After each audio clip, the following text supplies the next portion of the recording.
Hiya, my name's Andy Freeman and this is this week's Shhh. And our theme this week is possibility. In the UK we've had some announcements about the easing of lockdown. And there's a lot of reaction to that, obviously. Excitement, hope, fear, concern, skepticism, all of it's kind of flying around, but what it does present is the idea of possibility, and it's something that can fuel us. But maybe the possibility that you sense isn't about lockdown easing, but it's about a personal situation, or it's about something that you're working on, or it's about a hope you have. Possibility can give us something to really grasp hold of. Shakespeare said, "We know what we are, but not what we may be." And that's where I want to begin. To take some time to sit with the possibility of the future, but to do it from the now. So get yourself comfortable in your chair. And we're just going to breathe in and out really simply. Breathing exercises are great for just that sense of doing something that's the most basic present thing that you can do. So find a relaxed way to breathe in and breathe out. Feel the way your body lifts and drops. That's your diaphragm making space for the air to fill your lungs, and then as you exhale, be relaxed in the way you breathe, and almost imagine when you breathe out, just blowing a feather gently across the table. Just find some really relaxed rhythms of breathing. And as you do so, begin to contemplate. Think on the inward breath of breathing in hope and possibility. What are the things that you're hopeful about? What are the possibilities of life that present themselves to you?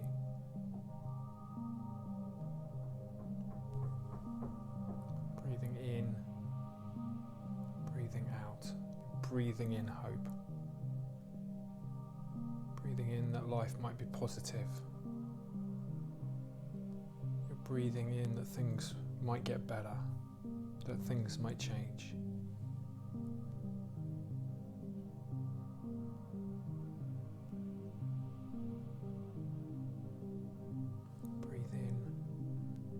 Breathe out. And just let that rhythm go for a little while. Just that sense of breathing. Simple, present, positive thing that we can do. Breathing in what we need to face today and tomorrow.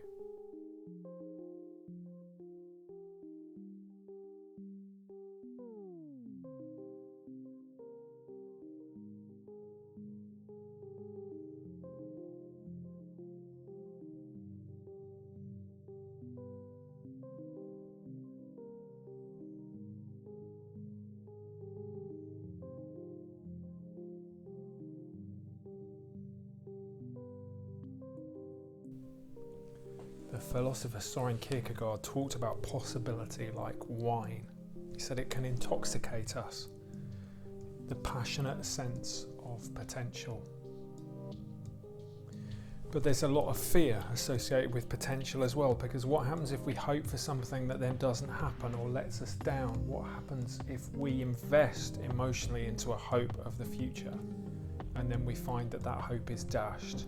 Will we recover from that? How will we cope with that? So this can be a complicated thing. I want to just give you 3 thoughts or images or ideas that might help you reflect on the idea of possibility and potential. And the first one is that of a spark. What might spark change in your life right now? That little idea or that new thing or that thing that switches things around. That moment where things begin to get better. What spark would that be? The idea of a spark that lights a flame.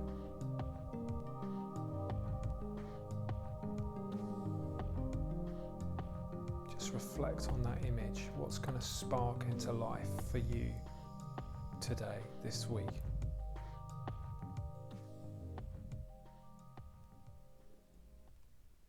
Maybe the future feels like this blind curve. The road is going somewhere and you know it's going to go somewhere, but you don't know where it's going to be going. How does that make you feel? Maybe there's the fear of what might be in the way or what might be round the corner. But also there's that sense of the unknown, the possibility that the road might open out, that there might be something spectacular or beautiful in front of us.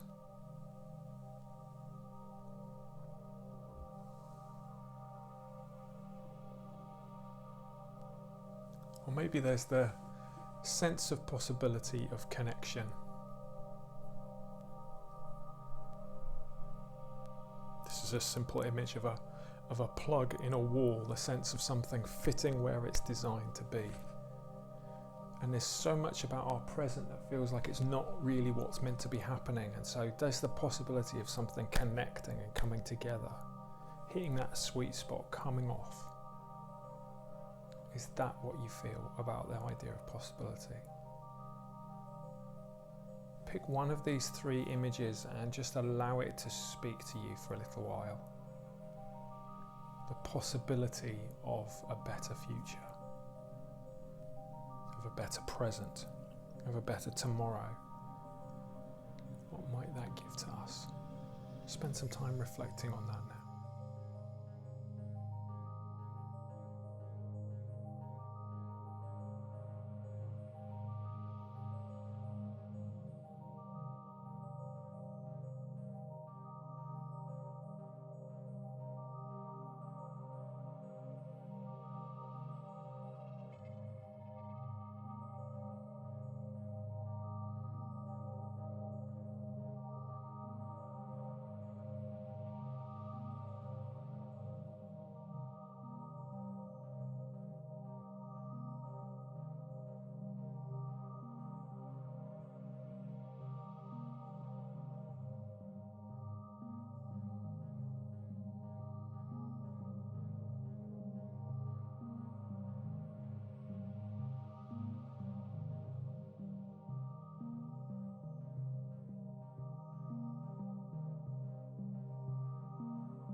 The recent inauguration of President Joe Biden, the amazing Amanda Gorman, shared a poem that stole the show.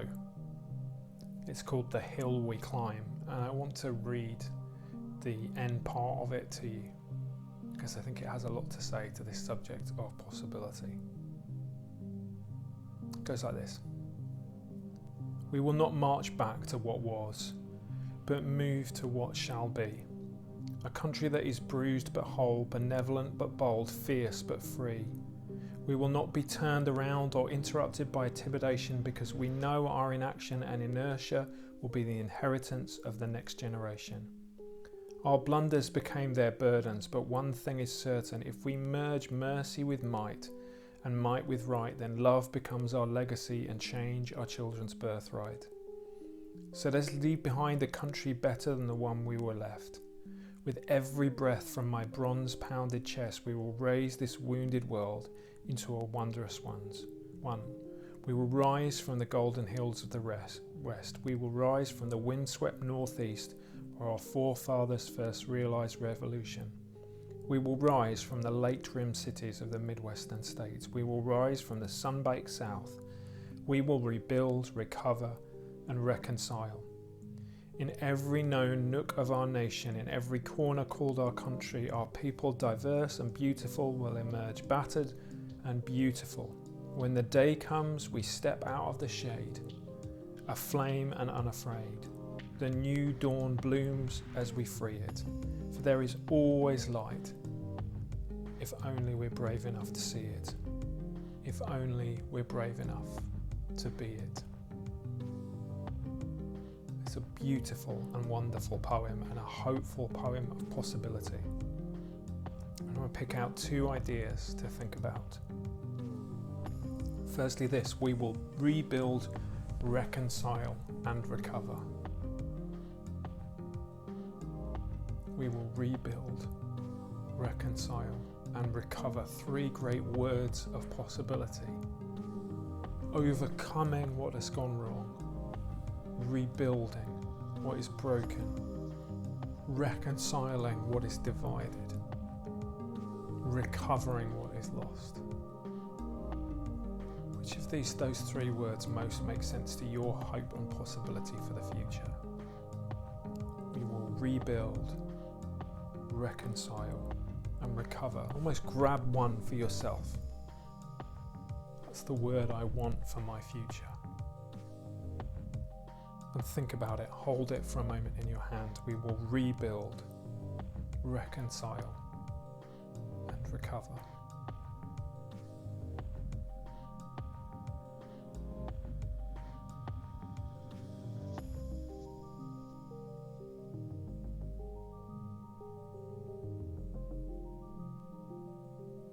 And she ends the poem like this: when the day comes, we step out of the shade, aflame and unafraid. The new dawn blooms as we free it, for there is always light, if we're only brave enough to see it, if we're only brave enough to be it. We thought often of the image of light, and it's a captivating one because it promises something new, something hopeful. The light dawning at the beginning of a day, light in darkness.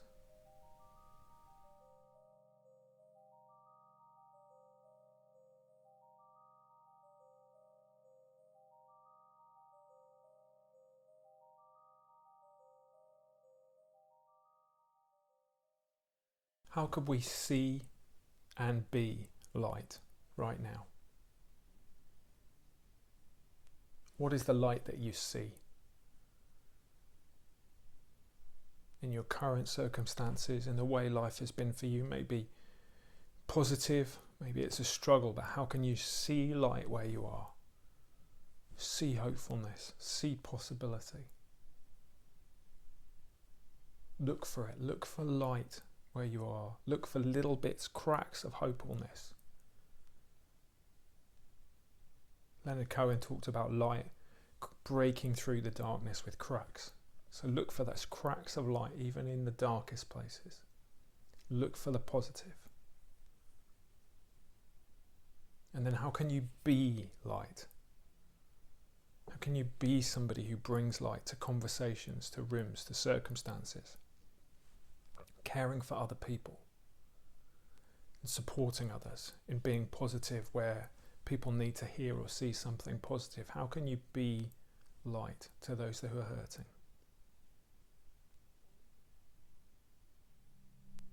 Look at this image of a light.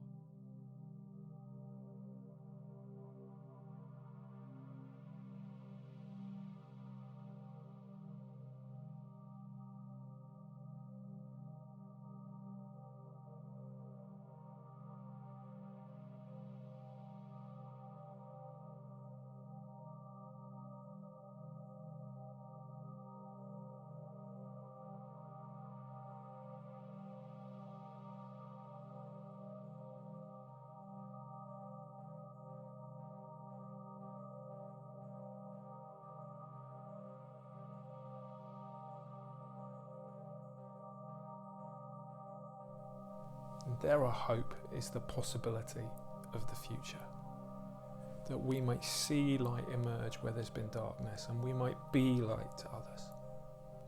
And I know from the way that you feed back about these meditations and reflections that you both carry that sense of wanting hope and also wanting to be people who contribute hope to others. So be people who see light and be light today.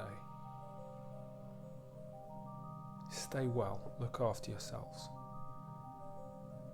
And we're looking forward to seeing you very, very soon. But in the meantime, thanks for watching this. There'll be another Shhh again next week. Take care. Bye-bye.